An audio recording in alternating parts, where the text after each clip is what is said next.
everybody. Welcome to this edition of A Gamer Looks at 40, a back-to-school bonus episode. If you heard the announcement from a couple of weeks ago, you know back to school is crazy time for me at work. 80-hour weeks, just complete and utter madness. So there's no time for podcasting shenanigans. So during this space of August and September, I'm going to be releasing older shows that I love and I think you'll love as well. Other shows I've been on, I think that'd be kind of fun. Other podcasts, and maybe some Tales from the Bargain Bin episodes if I can get those together in time. Who knows? Flying by the seat of my pants here a bit, but definitely want to make sure I keep those pod players full for you. The episode I'm featuring today is honestly one of my favorites. And since last week's episode was really geared towards a personal story, I love doing those episodes because while I really dig the large overarching survey courses and with lots of different voices in there, that's really what this show is designed to do. The show is also designed to do these smaller stories about one person or two people and their unique experiences with games. So I wanted to continue that momentum with another episode that really captures that vibe that I'm actually very, very proud of. And that is episode 27, Taking Down the Tetris King Part 2, originally released on November 22nd of 2021. It was a two-part episode. I didn't do both because while I love the first part, the second part is when it really kicks into high gear. And again, I think it's one of my better episodes, so I'm glad to share it with those who may not have heard it, may not have scrolled that far down into the old the listing on your pod player, and looking forward to sharing it with you. Very quick background on it. This is the story of Paul Tesi, also known as MegaRetroMan on Twitter and Twitch and anywhere you can find him online. He is a competitive video game player, owns a number of world records in various games, and for a time was competing in the Classic Tetris World Championships for a few years. This is his story of competing in the first round of the Tetris World Championships, Classic Tetris World Championships, and facing off against the best player in the world and actually winning. Not a spoiler alert. It shouldn't be a spoiler. It's called Taking Down the Tetris King.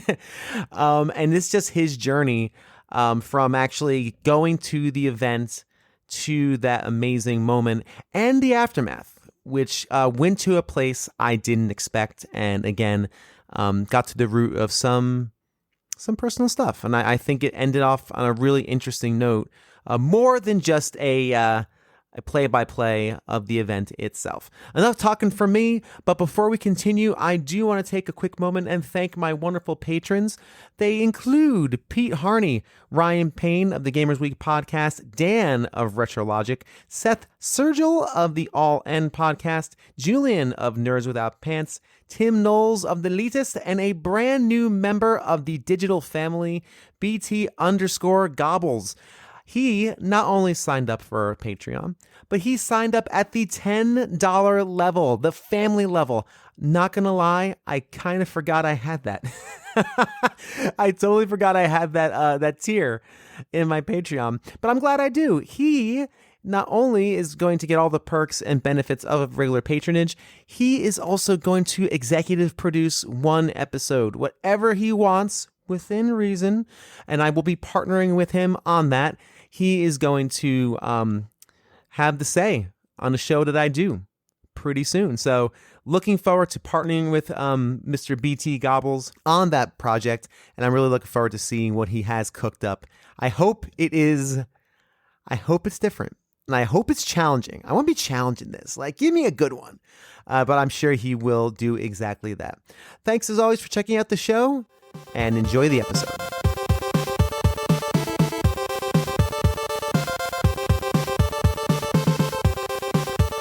When we last visited with Paul Tesi, aka MegaRetroMan, we were talking about his experiences in the Arcade Armageddon at the Seattle Retro Gaming Expo. This week, we not only look at the game, the competition, and the match that would make him gaming famous, we ask an unexpected question. If an explosion happens in a forest and nobody's around to hear it, did it ever really matter in the first place? Welcome to part 2 of taking down the Tetris King here on A Gamer Looks at 40.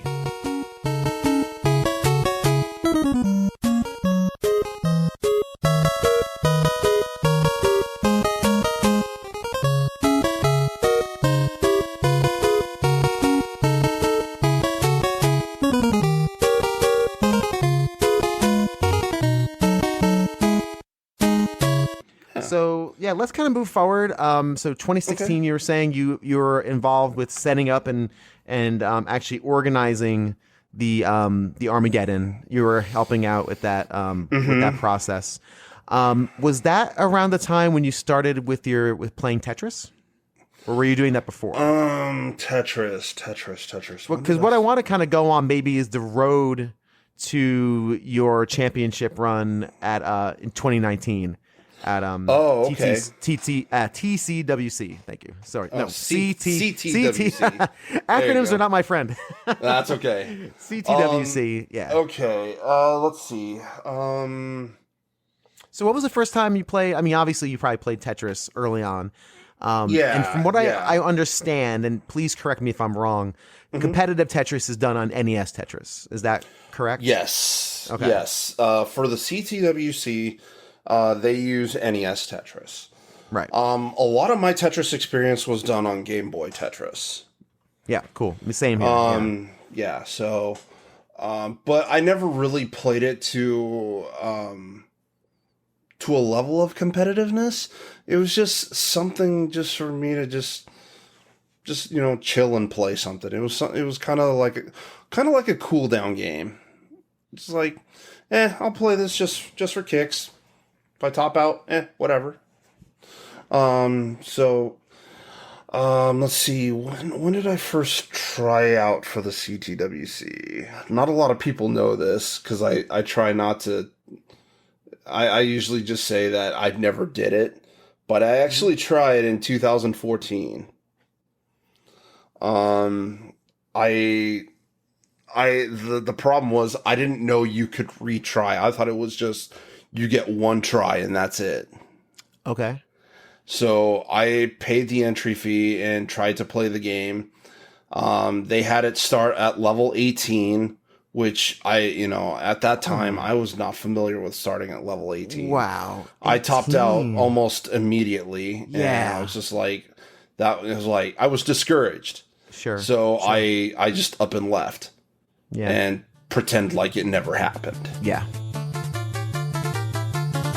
Now, just to provide a little context, when you start a game of Tetris on basically anything, Game Boy, Nintendo, etc., you can pick a starting speed 0 through 9. 0 being slow as possible, 9 being pretty darn quick. When played competitively, contestants start at 18. That's crazy. I don't know a human being alive who's seen level 18 natively on their system. That's like being dropped into the middle of a busy highway with your wheels spinning 100 miles an hour, as opposed to carefully taking the on-ramp. That's why there's on-ramps. You don't do that. And there's a reason why vanilla Tetris won't let you do that. Paul Tesi found out exactly what that feels like the hard way. 2013, I attempted once and just stopped because I thought it was only one attempt that we got. Gotcha. In 2014, okay. I tried again and realized that I am nowhere near the level of these guys that are playing right now. So, right. And I still didn't qualify. So then 2015, I didn't try to qualify.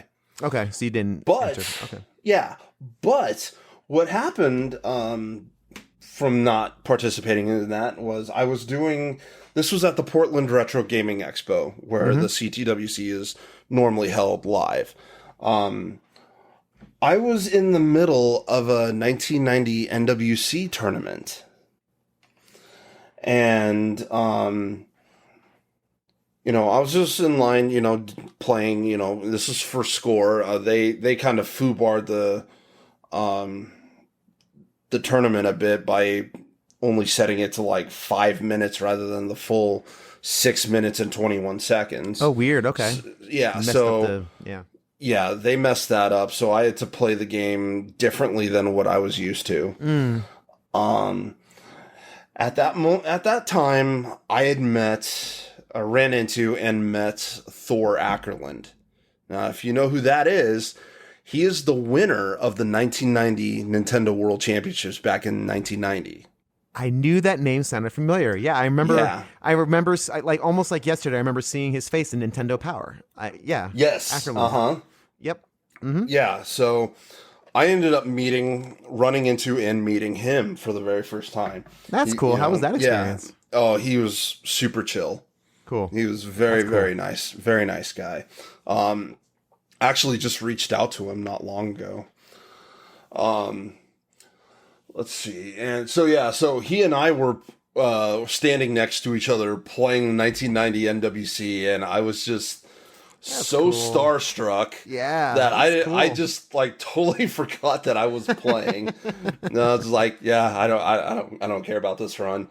I don't care. I have other attempts that I can do. Yep. Yeah. So savor the moment. That's pretty cool. Yeah, you should. So on top of that, I also ended up meeting Vince Clemente, who is the coordinator of the CTWC. He ended up watching me play the NWC because he was in line, trying his luck on it too. And he's like, and he kind of pulled me aside along with Robin Mahara, who was the third place winner of the 1990 NWC back in 1990. Wow.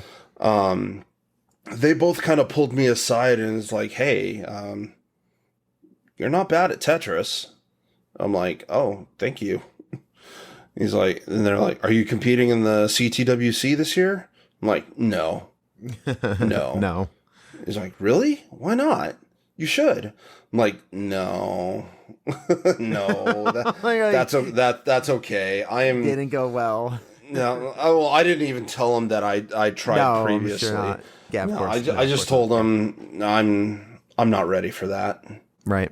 Because see the difference between playing Tetris on the 1990 NWC and playing Tetris for CTWC is, depending on the score that you end with on Super Mario Brothers, is a fixed piece set for Tetris. It's not random. So when I play the game, I end Super Mario Brothers with a score of 10,400. Gotcha. And what that does is it gives me a fixed piece set. Piece. Okay, there you are. Piece. Gotcha. Yeah. That's what I got. Okay. Yeah, sorry. A fixed block set. That's already there that's already there. Yeah, so every time I end Super Mario Brothers with 10,400, I know I'm going to get the same pieces. Oh, that's so interesting. So it's not a random. Okay, so that's why you're saying it's not randomized. It's based on your score for the core. It's fixed. Wow. Now, if the better score you get, do you get improved or better odds on Tetris, or how's that? Or is it just this is just a set you get based on that score, and there's no real benefit So, funny enough, a gentleman named Rich Ambler, who happened to be second place in the 1990 NWC in 1990. We got the trifecta now. Yeah, so I now know all three of the top three players. That's rad. So, that's cool. So when I was speaking to him, and he was dropping all sorts of NWC knowledge to me because he knew that I played and was at the time trying to break the 4 million barrier, which he had already done. So he told me that the first 30 pieces on Tetris are going to be different depending on the score you get on Super Mario Brothers. Okay. After the 30 pieces, all the pieces you get afterwards are the same. Doesn't matter what score you had. And I'm just like, I don't know if I believe that, but I'm going to try that. So I I literally made a sheet. I looked back at one of my videos that I did for for NWC. And I said, okay, for 10,400, the first 30 pieces, I counted them out, and then I think I did just the next 10 to 15 pieces after that. Okay. So then I ended Super Mario Brothers on with a different score than 10,400, like maybe 10,003 or 10,005. I don't know. Mm-hmm. Right. Counted out 30 pieces, and then obviously I made a video of this. Sure. So I can look back on it rather than do it in real time. Sure. Yeah. And then so I look back on the video and I'm like, okay, count out 30 pieces. Okay. And then the next 10 to 15 pieces I count out and check to see what blocks they are, and they matched. Wow. That's crazy. That's crazy. Yeah. That blows my mind. That's that. Yeah. What? I was like, I never would have guessed that until he brought it up, and I'm just like I said, I'm like, I don't know if I want to believe that, but nah, he was right. Wow. Only That's the crazy. first 30 pieces are affected in depending on the score you end with on Super Mario Brothers. That's crazy. So you have this information, and you were encouraged by the one of the greatest NWC players in the world, the original Victor. Hey, why aren't you doing CTWC? Like, why aren't you? Sorry, he didn't ask me, but the coordinator of the coordinator, CTWC I'm sorry, did. But that's like, so coordinator asked like, hey, why aren't you playing? So did that kind of encourage you? Like, hey, maybe I should give this a shot. Yeah. Cool. It encouraged me to, sit down and try and get better. So I ended up doing so. Then the next year, I attempted to qualify, and I had a score that was within the qualifying placement. Yeah, the range. Mm-hmm, yeah, the window. Mm-hmm. Yeah. Mm-hmm. So, and then they only take the top 32 at that time. Okay. And at the last hour of qualifying, I was sitting at 31 and 32. So, people were improving their scores, and I'm just like, I can't improve my score, but here we are, I'm sitting at number 32. Yeah. Then, and then at the last 10 minutes of qualifying, I'm still at the 32nd spot. And then I find out afterwards somebody had bumped me off. Oh man. Yeah, so I ended up placing 33rd. Oh. And not qualifying for the 2016 event. The 16. Okay, this is the 16. Yeah. Okay. Yeah. So then so I was like, okay, it's whatever, and Vince, the coordinator that I spoke to, he's like, dude, I'm sorry. I was really hoping that you'd, be able to get in this year. And I'm like, yeah, it is what it is. I guess I'll just try again next year. He's like, yeah, I think you'll be fine next year.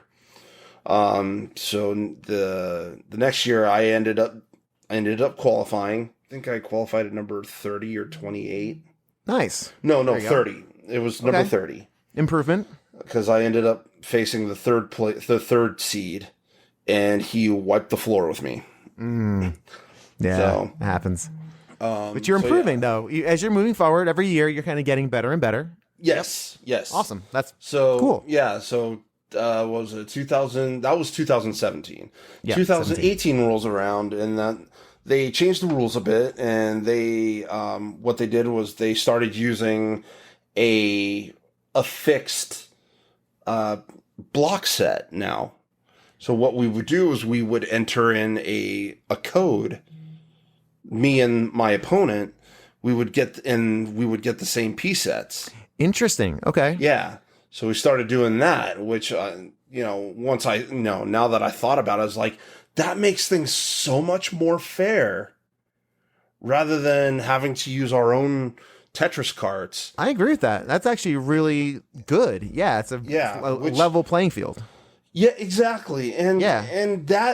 that's one of the reasons why I didn't do the online competitions due to COVID-19 Mm-hmm. for 2020 and 2021 was because they aren't giving the same piece sets to anybody up until the Wow. top Yeah. 8. Okay. So I'm just like, no, because I don't want to be in at that point where I get screwed on some pieces where my opponent is having the greatest piece set of all time, Sure. and here I am, just I can't make Yeah. lemonade out of lemons. Yeah, and they've already fixed that issue, right? It sounds like with this addition of everyone's going to get the same piece set at the beginning. It's a fair thing, and now to kind of throw that out and say, well, because of COVID, I can see what you're saying.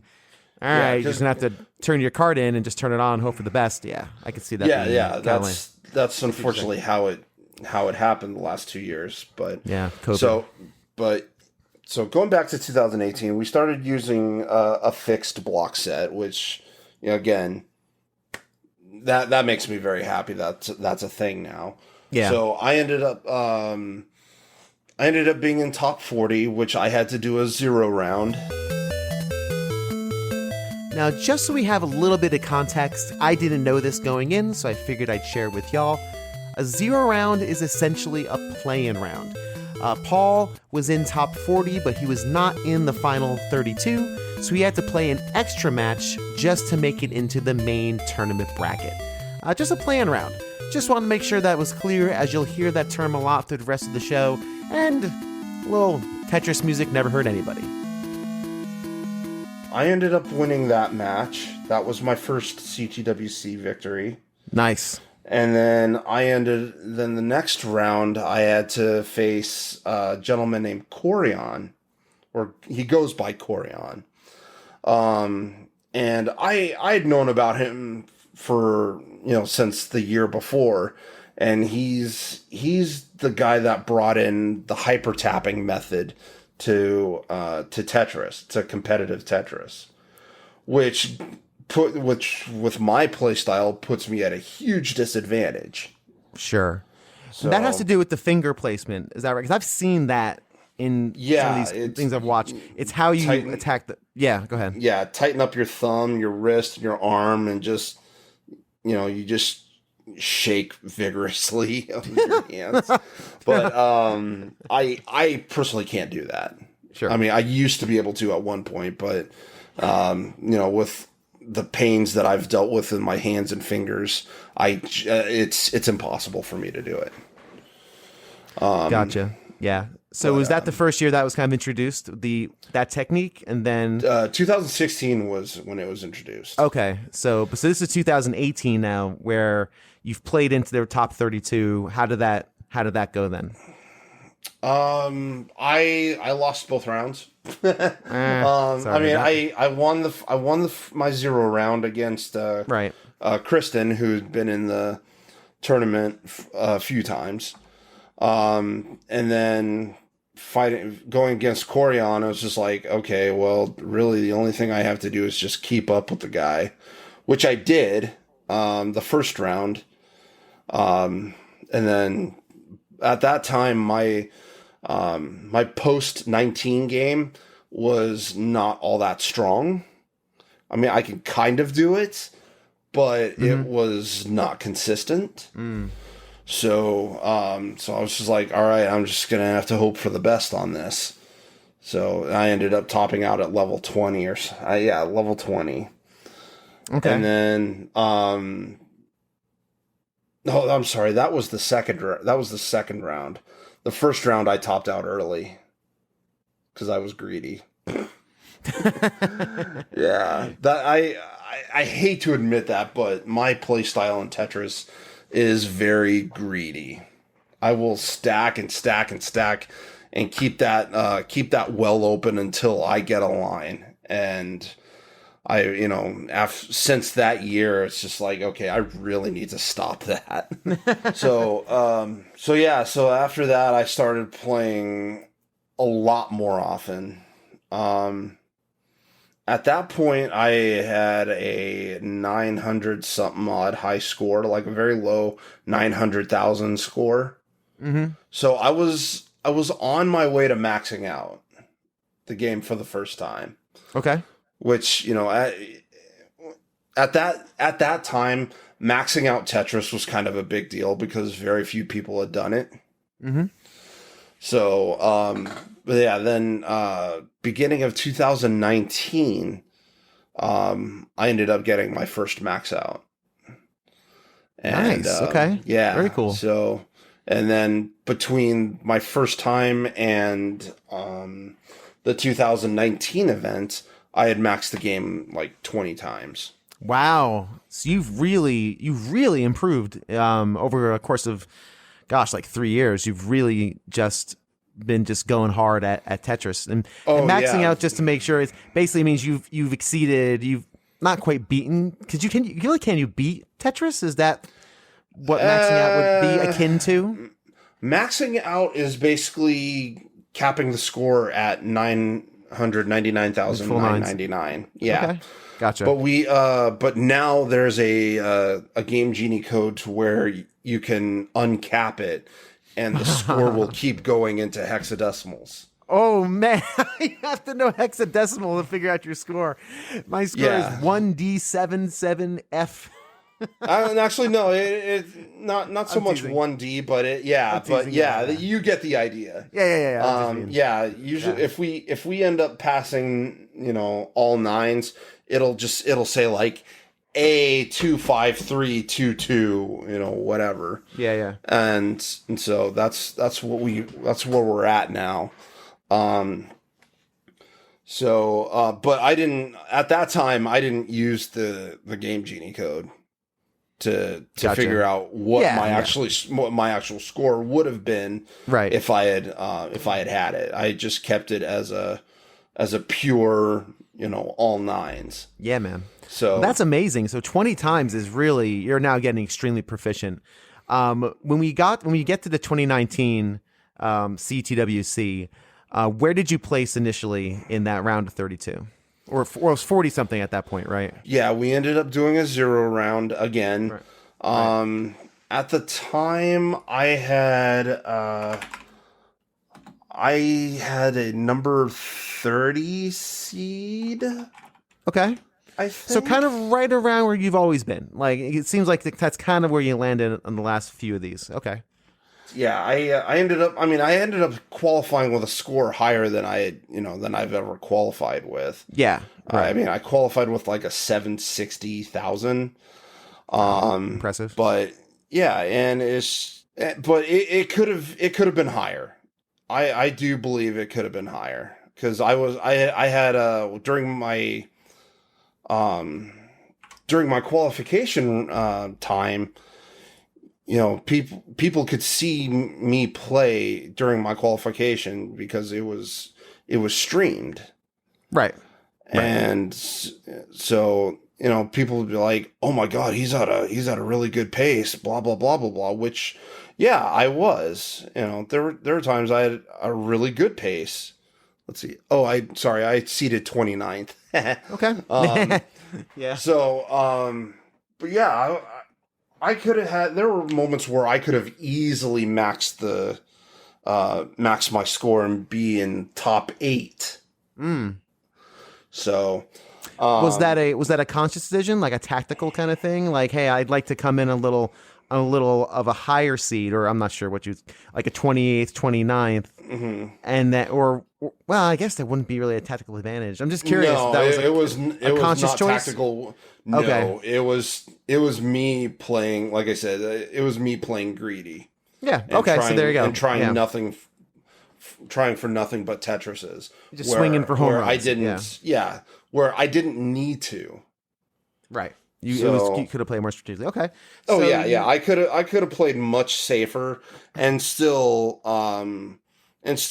most likely breaking top 16, top 20. Sure. Easily. Sure. But so yeah, it's just that's what it was. Right. I ended up again playing a 0 round. So end up playing this other kid who I had never heard of before, and beat him the first 2 rounds. And then they announced that, oh yeah, I guess so. The winner of this match faces Jonas Neubauer, and I'm just like, oh, okay. Jonas Neubauer. If you play or follow competitive Tetris, Jonas equals legend. Coming into the 2019 Classic Tetris World Championships, Jonas had won the event 7 times and placed second twice. He had never finished lower than that. He was, quite simply, the greatest Tetris player in the world. But in 2019, Jonas was coming off a hard loss in the 2018 finals against Joseph Saleh, one of the pioneers of the new hyper-tapping style. While many Tetris pundits thought Jonas' style was going the way of the dinosaur, he felt confident on another run to the finals, as did everybody else on that stage. You played against him was it for the championship? Was he the guy? No, this was round 1. Wow. Okay, so the famed round against Jonas was just the first round of the competition. Wow. Okay. So, but this is pretty high profile now because you're facing off against this master of the game. I want to kind of get into this moment a little bit and really see if I can feel what this feels like vicariously. Okay. What were your emotions walking into that? Like, was it nerves? Did you feel confident because you knew you were playing well? You knew you could top out, but you just didn't. How did you feel kind of walking into that match with Jonas? So that morning I had made a tweet saying that, okay, this is going to be one of the biggest matches I'm ever going to have in CTWC. I'm going to be facing against the 7-time champion. And, and I just said what I intend on doing, which was, play well, try and not top out, and do my best to not make this match easy for him. So, yeah, and going into the match, when they called us up, because normally with such a gap in seeds, usually what they'll do, because it's not so competitive, quote unquote, they would have those over on the side station and not on the side stage, not on the main stage. Of course, right? Because it's not the close, it's 4 against not 5 or something. Yeah, it's bound to not be competitive. Sure. Not supposed to be, right? Number 2 is supposed to beat number 28, right? I get that totally. Yeah, supposedly. Allegedly. Yeah, you would think with the odds of based off qualifiers. Right. But yeah, no, they put us on the main stage. And I was just like, oh well, okay then. Cool. Can someone please find Jonas Neubauer? If he does not make it to the stage in the next 30 seconds, he is disqualified and he forfeits his spot from the competition. Please block his way so that he may not make it to the stage. In shocking fashion, Jonas has been... No, he won't be disqualified.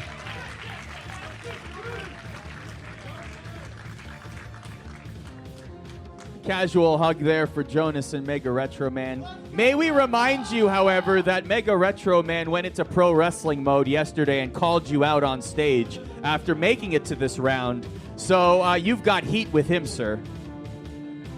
Jonas is used to easier matches in round 1, but Paul Tesi has maxed out the game 20 times in the past few months. He's really upped his game over the past year, so this isn't going to be a squash. Paul Tesi, one of the regular contributors to the Classic Tetris Twitter account as well. People have been monitoring his progress as he went for personal bests all throughout the year, and he has been posting his progress and been doing very, very well. So he is definitely ready for this contest here. And really, if there's anyone to test yourself against on this great stage, it's that guy to his left. That's the hurdle you want. 2 thumbs up. All right. In 3, 2, 1, Tetris! Was I nervous? Abso-freaking-lutely. I tried not to show it. Sure. But I was just like, okay, I just, I know how to play this game. I know what I need to do. Right. So, just do it. Our first game was, I thought it was a really good game. I was on a good pace for even potentially maxing out. I'm looking back on what I did before topping out. Yeah, I made a bad choice in placing a block where I did, like a square block. I probably should have put it over on the far left, but I didn't, which caused me to have my left side open for pieces, but it was going to be ridiculously hard to get it over there because of the speed and my play style. Because my stack at the time was so high that I would have been very lucky to get a majority of pieces over to the far left. So I ended up spiring my stack down the middle of the stack, hoping that maybe a line will show up. And a line eventually did show up, but it was too far gone that I wasn't going to be able to do anything with it. Gotcha. It was just kind of too messy at that point. And yeah, the stack was way too high that that line wasn't going to go anywhere. Paul's in trouble. He needs a line piece now. And it won't come, and that's it. The line piece came a little too late, and now Jonas needs 74,000 points in order to take game number 1. Jonas is perfectly happy to just chip away at his own pace here. There is no pressure right now. All he needs to do is just get 41,000 points. His play area is low. Anyone needs to take a bathroom break, go ahead and do it now. He'll still be playing by the time you get back. Now so here's the question then with the way this works. Even though you top out, if your opponent tops out before they beat your score, then you still win. So there's still an element. Yeah. There's still an element of suspense there. It's like not like you top out and you lost. That's the max score you can achieve, and now your opponent has to get above that, which I think is so tense and cool, right? It's not just someone loses. Someone still has to beat you even though you've lost early. So that could be an advantage of getting all those Tetrises and playing aggressive. And please stop me if I'm saying something stupid. You could say, I want to get my score as high as possible before topping out, making it more difficult for my opponent to surpass that. Or you play more conservatively and stay there longer. So I'm starting to get the feel for it. So first round, you topped out, and Jonas was able to take the first round? Yeah, he played so conservatively. He wasn't even going for Tetrises. Like, he would build up like he was going to. Interesting. But then he would trick everybody and be like, nah, I ain't gonna do it. This is the equivalent of Tetris torture right now for MegaRetroMan. He's just watching this, and he's forced to watch this. Like, death by 1,000 cuts is what's happening right now for MegaRetroMan. It's like he's watching the inevitable. Oh, nice. He's just like, he's laying seriously, he's like, should I do it? Nah, I'll just wait a little while longer. No problem. That's kind of awesome. All right, come on, 60. There you go. There's the points.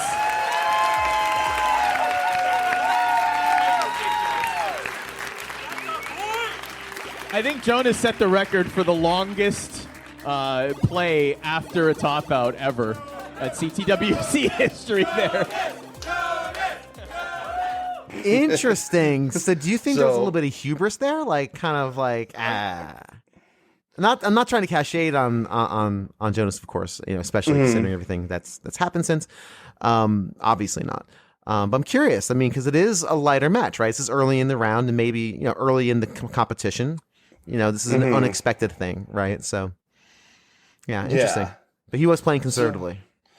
So he just lined out majority of the majority of catching up to my score, and I think even to this day is the longest amount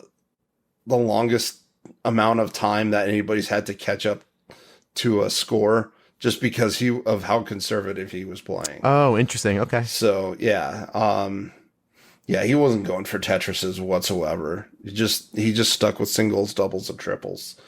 Just playing this game. Okay. Yeah, just, and one of the other players that was playing over on the main stage was like, dude, just get a Tetris. And he's like, I'm warming up. Nah, it's okay. Wow.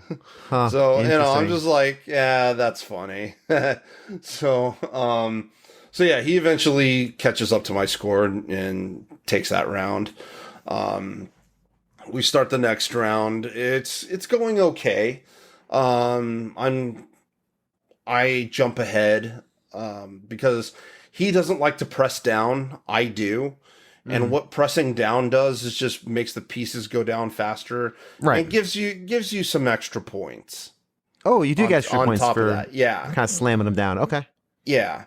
But me pressing down on NES Tetris is habit at this point. Interesting. It's just how you play. Well, yeah, and it's no thanks to 1990 NWC. We bring it right back. Yeah, man. Yeah, of course. Sure. Because I'm constantly having to press down on that game. It has become a second nature for me to do that anytime I play NES Tetris. So anytime I'm not pressing down, it just feels weird. Yeah, and probably because of time, right? Because the Tetris in that is time, so you got to be fast. Yeah, exactly. Whereas this one, it's not timed. I can take my time. Right. But yet I don't. It's, like I said, it's a second nature. It's a second nature thing. I'm trying to break that habit. Yeah, you don't. No one tells A-Rod how to. No one tells Jeter how to mess with the swing. Exactly. That's how it works. Yeah. Cool, man. So you ended up taking the. Oh, sorry. Go ahead. Yeah. Yeah. So we're in the middle of the playing. We haven't even made it past level 19. This is like in the middle of level 18 because we do level 18 starts. I think at that point we had like 70, 80 something lines in. And then suddenly I hear the commentators yell out, "Oh my God, Jonas topped out!" And I'm just like, "What the hell?" Like, wait, what? He's really? 62,000. Narrows the gap there. A 25-piece drought is 100 blocks. That's half the board. You have to burn. Oh, Jonas! Oh my gosh, Jonas has topped out, and that will be a game 3. So Paul Tesi takes a game. Look at his face.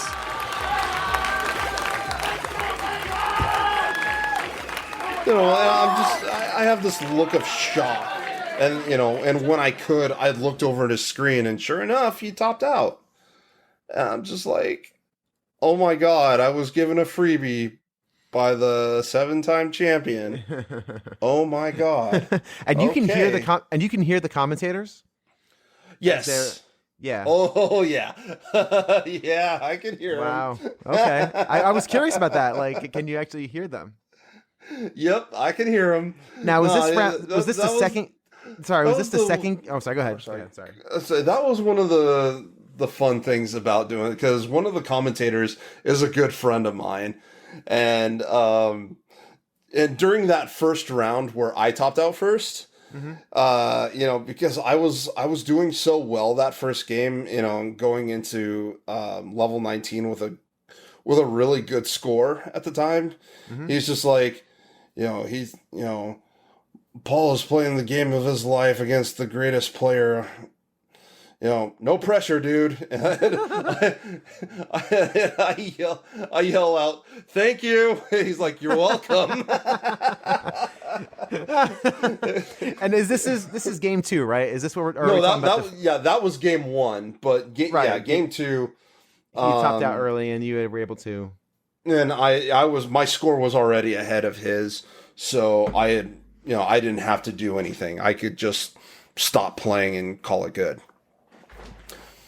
Third round, I wasn't playing as clean as I could have. There was a misdrop that I did that I had to kind of clean up, and I eventually did. But what I didn't do was get my stack built up normally to where, okay, I need to start building my stack to where my well is on the right, like how I normally do.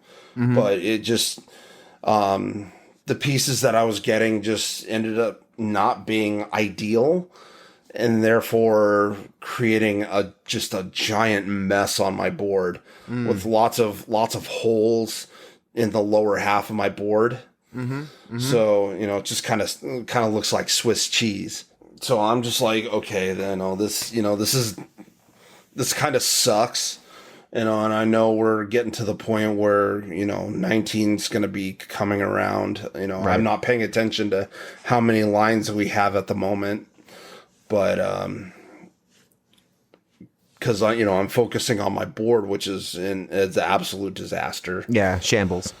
Yeah. So I'm just trying to do what I can, make the best of it and just not top out. And then suddenly I'm hearing Jonas had topped out again. Oh, in a rough position here now. MegaRetroMan with a Mega Spire. Jonas needs a line piece. He's going to be tough oh to burn. Oh my gosh.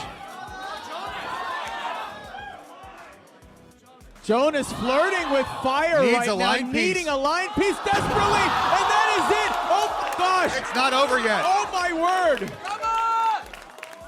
MegaRetroMan needs 44,000 points and he can eliminate Jonas in round 1 of this tournament. And at that point, I had a lower score than he did. So it was my turn to play catch up. And so I was like, again, my board is messy as hell. And so what do? I do the stupid thing. My board is like 2/3 of the way up from the bottom. And I start building for a Tetris. He needs a line He's gonna piece dirty right this now. up. Are you kidding me? He needs a draw. This One could be more. it. This could be it. He needs less than a Tetris and Jonas is out of this tournament. Come on, Mega! He's getting the line. 16,000 to go. No, yeah, okay. That was, looking back on that, it was, and everybody else that watched that was probably wondering, what the hell is he thinking? And look, at the time I was just like, okay, I know he topped out. My hand is shaking, my leg is shaking because nerves have basically taken control of my body. Yep. And you're playing with muscle memory right now. That's why you're not even thinking. You're like, you're just playing. Yeah, at this point, I'm playing. Now, blessed be that my leg and my hands were shaking because there was one piece that I should probably not have gotten over to the far left, and I did. Wow. Because if I didn't get it over, oh man, it would have been, I would have been a world of trouble, and I probably wouldn't have, I probably wouldn't have been as good of shape as I was in. Not to say that I was in good shape. So you think you feel like the nerves helped because I've watched it a couple times just to spoiler it. Watch that match. I found it on Twitch. But yeah, I found the last 3 minutes or so. And okay, do you want to take a guess on how long it took between when Jonas topped out and when you actually surpassed them? How long do you think that was? Just take a guess. Oh my gosh. I calculated it. So oh my gosh. I'm curious. Just take a minute and a half. Close. 1 minute and 13 seconds. It was a minute 13. Yeah. Between when Jonas topped out and when you surpassed him. And I saw exactly what you were talking about. You start building this Tetris and the commentators are losing their minds. So let me just kind of put it again. I want to be here. You can hear the commentators. They go, Jonas is topped out. You now know it's all on you. This is a point now where everything is on you. It's not his mistakes. He's complete. He's finished. It's up to you to perform to get to that next level. and your leg is twitching and your hands are twitching, and I can see your breathing. Like I can see in the video, you're like you're so in the zone. And now he's watching you. Like he's sitting there just watching you. I can't imagine what's going through his mind, just waiting for this. And you clear that board so well. I mean, there's one point where you hit that, like the last double. And tell me how you felt when you hit that last double. You knew you surpassed them. You pop off. What was in your mind when that happened? And now to 2,700. 2 more lines. 2 more lines will do it for MegaRetroMan. Can he do it? 1.5 lines. This'll do it. And that's it! Jonas is out of the tournament in shocking fashion. And look at what it means for MegaRetroMan. Oh, there was a lot of things. I am sure there was. There was so much going on just inside me. It was, oh my gosh. Relief was probably the biggest one. Oh boy. Just excitement, relief. Not gonna lie, a little bit of sadness. Okay. Just because, Jonas is the face of the classic Tetris scene. Right. And, I'm the first person ever to keep him out of the finals. He has been in the finals every single year until 2019. Wow. And of all people, I was the person that took him out. That's just somebody that probably shouldn't have. If anybody was expecting to take him out, nobody was expecting me to do it. I guarantee it. I mean, don't get me wrong. I know that I had, other people that were, rooting me on from the very beginning. But at the same time, that's a very, very small percentage of people, the ratio between people cheering me on and people cheering Jonas on is uncomparable. right. Yeah, of course. Yeah, I mean, because he has that monster following. Everybody knows who this guy is. This is Jonas Neubauer. This is the 7-time champ. This is the greatest Tetris player of all time. And then there's me. but you were able to do it, man. You were able to do it. I can't imagine. And that's interesting you say sadness, right? As being a part of that emotional whirlwind at that moment. That's interesting. Kind of knowing where you were in that moment of history. Let's be honest. It was a moment of history. And knowing the gravity of what you accomplished and what that meant, I think is really, really cool to know that was something in your brain seconds after you achieved that, to realize that was just part of the whole emotional ball of crazy that was going on. I mean, yeah. It's interesting. I want to go back to this moment real quick and then maybe go back to that. You bellowed. You let out a scream. I don't even... you bellowed like a Norse god. You gave him a big hug and he gave you a hug too. Like, I think he understood what happened too. You could tell from just the video I'm watching, he knew the moment as well. And he was extremely gracious. Yeah. Jonas, he seemed at least from that perspective. Jonas has always been a real stand-up guy. He had lost the year before to the 16-year-old, and in the face of defeat, he was super generous, super gracious. He realized that this might be the time where youngsters come in and take over. Wow. So sure. and then 2019, we hugged, and I'm not gonna lie, I told him I was sorry. Wow. I was glad that I was able to do it, but at the same time, I felt so bad, and I wish people would, would hear my end of the feelings of, what I was, what I had said to him. And after we hugged and I yelled, that was basically me just getting all the emotions out of me. Yeah. I didn't know any other way to do it. No. That's just what happened. And it calmed me down. Yeah. But then it finally set in that, like, holy crap, I actually beat Jonas Neubauer. Holy crap. Yeah, and you're allowed to enjoy that, Yeah. Yeah, and and at the same time, I still had more Tetris to play, but I felt like I had just won CTWC.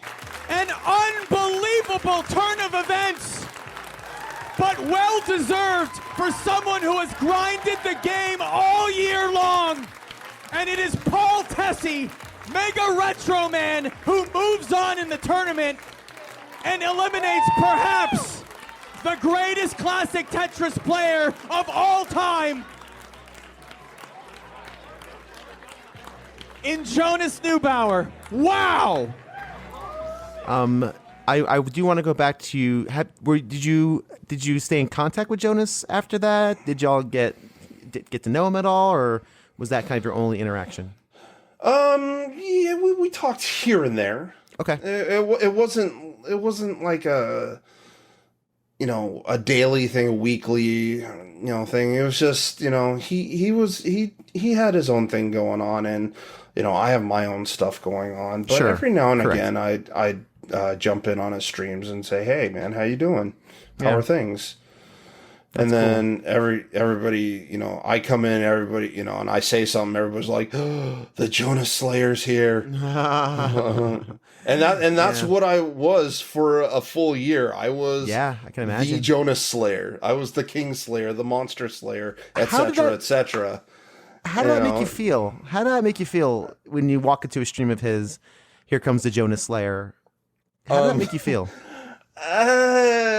A few things, really. Just like some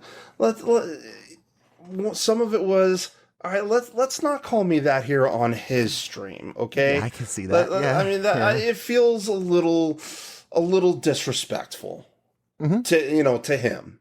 Sure. In his own channel.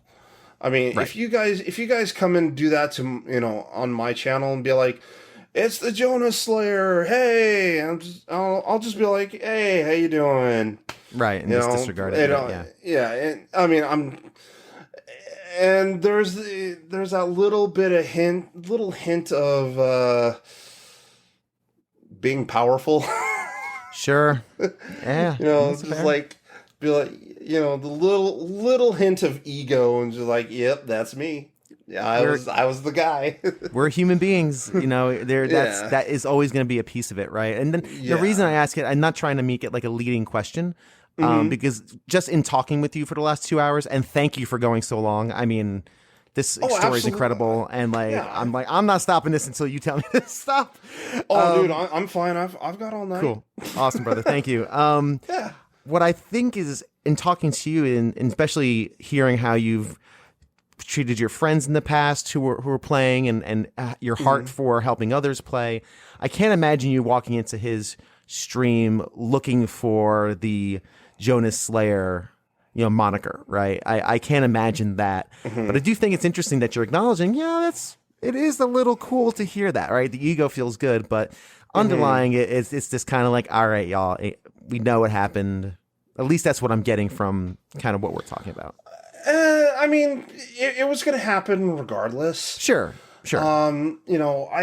I would do, friendly competitions, friendly matches online, at another gentleman's channel. And even he would dub me as the Jonas Slayer, which is like, okay, I mean, this is what he does to hype up the player. Sure. And, because he treats these like, professional wrestling matches. Gotcha. Yeah. He is a Tetris commentator, but he's gonna hype you up like you're a professional wrestler, right? It's like, yeah. So anytime I play on his channel, he's like, here he is, he's the Jonas Slayer, MegaRetroMan. You got like a coming out music, like, I am a real American. Oh my God, yeah, no. So you didn't have much of a connection, but you'd pop into a stream, you'd hear, you'd be part of that conversation. Oh, here he is. Here's the guy who defeated him. How did you do for the rest of the competition? like you said, that was like the high, like that felt like for you won. And that totally makes sense considering the gravitas of the situation. How did you do for the rest of the competition? You still have matches to do. Yeah, I still had a match to do. I ended up losing the next round.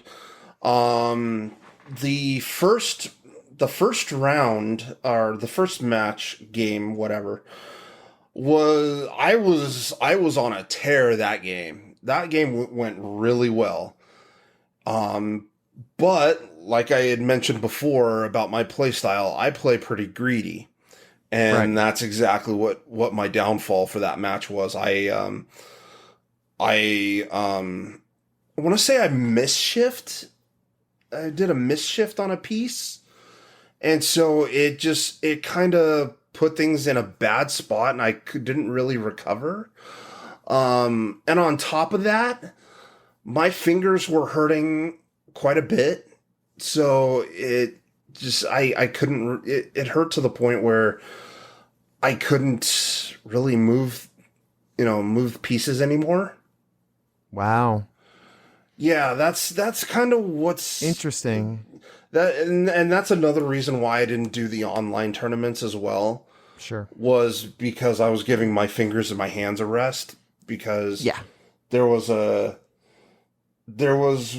moment where my fingers were hurting so bad that I couldn't pick up a controller anymore. Wow. I couldn't even hold it. It hurt to hold it. How much time did you have between your Jonas match and your next match? Abouts. Yeah, whereabouts. 15, 30 minutes. That's not a lot of time for your fingers to recover. Wow. Yeah. That's not a lot of time. I was hoping you would take an hour. No, 15 minutes. No. Shoot, I wish I would have went and grabbed me something to eat at that point. Right. Wow. But that's the one thing I make sure that I do is before the CTWC events, I make sure to go get me a huge breakfast. So that I can't imagine. I'm not going hungry during the actual competition. Yeah. So that makes sense. But yeah, so my first game was going really well until my fingers just said, "Yeah, no, you're done this match." So if you ever see that match, you can see where just pieces just dropped straight down, just dropping, and didn't bother attempting to move them. That is why.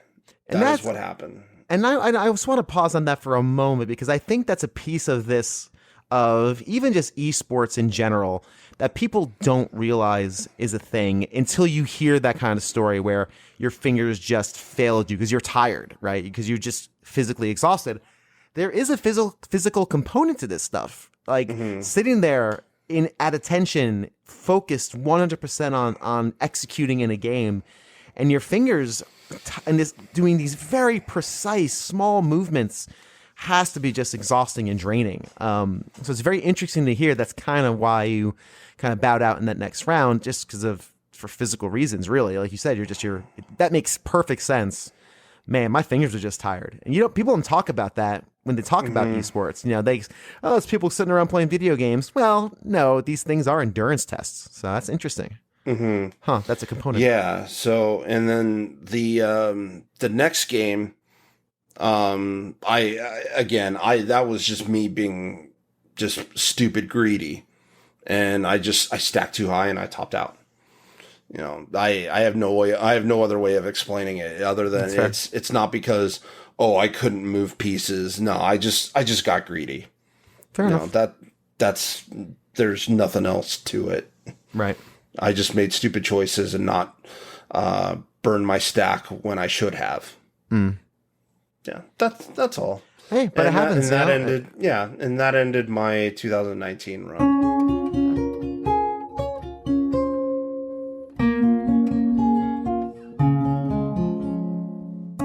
Despite his historic 2019 showing, Paul didn't compete in 2020 or in 2021. He decided to step back from the competitive Tetris scene due to some lingering hand issues he discovered in 2019, and the nature of the competition changed due to the COVID-19 pandemic, namely players getting to use their own carts.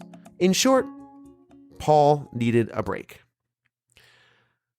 Unfortunately, Jonas' story ended in tragedy. On January 5th, 2021, Jonas died from a sudden cardiac arrest. Nobody quite knows the reason or how it happened. His heart simply gave out. He was 39. But these days, Paul is slowly dipping his toe back into competitive Tetris. He's entered into a few local friendly competitions and is starting to get his game back together. He's also working on improving some of his current world records, including his record in Super Nintendo Ninja Warriors, and he'll be competing in the RGB High Score competition coming up on Twitch December 2nd through the 5th. But just before we hung up the phone on our nearly 2.5-hour conversation, I felt compelled to ask him one last question. Throughout this entire conversation, I've heard terms like best in the world or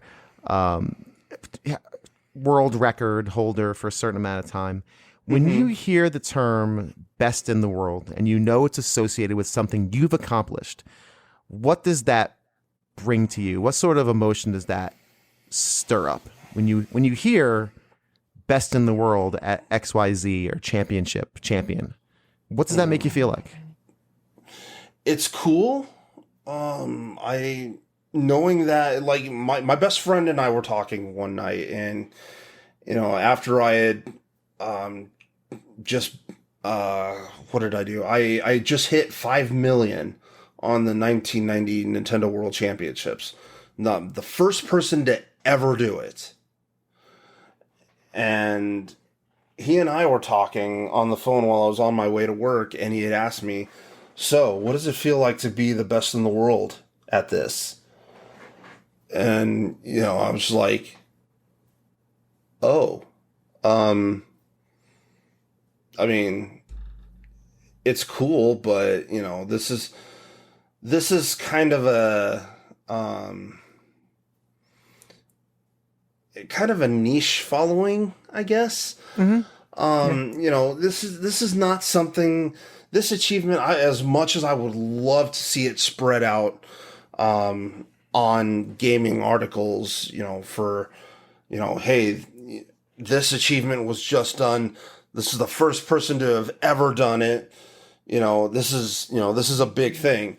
Unfortunately, it's only a big thing for those people who know it's a big thing. Being the best in the world at a specific game is great, but at the same time, it's like, okay, I'm the best in the world, but nobody knows it. It's just very few people know it. It's not something that, like I said, gaming articles are going to share. Like, if somebody breaks the Super Mario Brothers speedrun record, that's like the biggest thing in the world. Or the Donkey Kong arcade score record. Again, that's the biggest deal in the world.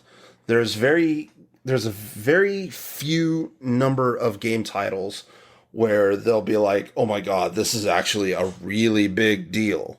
Right. And just Super Mario Brothers and Donkey Kong just happen to be two of them. Sure. Yeah, but I would. Yeah. Go ahead. But yeah, it's just. I mean, yeah, it feels nice. It really does. But at the same time, it's just like, but who's really gonna know that? And I saw what I'm reading from that is kind of this muted pride. Like, you understand the accomplishment and you're proud of the accomplishment, but you recognize that it's not Mario or Donkey Kong. I'm going to do something that I shouldn't do in interviewing. When you interview somebody, you should just stay out of it as much as possible. I'm not going to. I'm going to interject myself in here and tell you that even though nobody knows it, right? Even though it's a niche thing, it's a game maybe not many people know, you still accomplished something that no one else has ever done. And people have tried to do, and I would encourage you to not diminish that in your heart, not to get too cheesy about it. Like, don't diminish that. I think it's good and healthy to recognize. Listen, no one's stopping me in the supermarket. You know, hey, you're the NWC guy, but I do think you should feel that accomplishment, because I think it's incredible that you get to say you're best in the world at somebody. It's not Mario or Donkey Kong, but you're still number one in the world at a game of which there are a limited number of. And that's freaking awesome, man. So thank you. Give yourself a little bit of that, man, because it's something really cool. Again, I've inserted myself into the interview and I apologize. But yeah, man. That's fine. Don't stick your nose at it, because it's pretty amazing.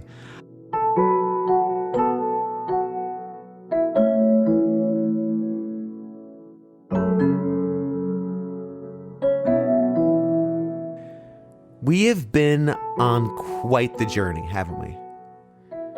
We started with DDR dance pads and local competitions, to the arcade Armageddon, to this Classic Tetris World Championship, to beating the greatest player in the world, to setting world records, to wondering, does any of it matter at all? If an explosion happens in the middle of a forest and no one is there to experience it, or worse, nobody is affected by the blast, did it really matter in the first place? And as you can tell from the moment I interjected myself in the poor man's interview after 2.5 hours, yeah, it does. I think it does. We are all the best in the world at something. Yes, this sounds like something you would see on like super late night TV. Buy my 18 DVD box set and I will teach you how to be a more actualized person. No, it's not that. We are. I honestly believe I am the best person in the world to father my son and my daughter. Real talk, today was a bad dad day for me. I was not a great dad today. But I still think I'm best equipped to do that job. And if you're thinking to yourself, there's nothing in my life I am the best at, I'd encourage you to think a little harder, maybe. And if not best, then good. Really good at stuff. We're all really good at something.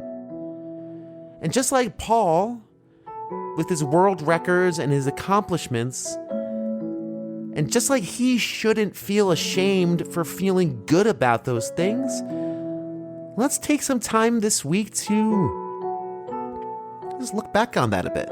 Be thankful. Thanksgiving. It's coming right down the corner. We have all things to be thankful for. And we're all pretty darn good at something. Let's try to take a minute this week to recognize that. If you've listened this far, then you are not only a super fan, you are a super friend. And you know what super fans and super friends do? They go on Apple Podcasts, they leave a rating, and they write a nice, friendly review for yours truly, because not only does it help the algorithms and help just increase the exposure of the show, it makes little old me feel that much gooder about himself. But only, honestly, if it's earned. Seriously, only if it's earned. If it's not earned, then honestly, DM me on Twitter or reach out to me on agamerlooks40@gmail.com and let me know what I could be doing better. And until next time, keep being the best.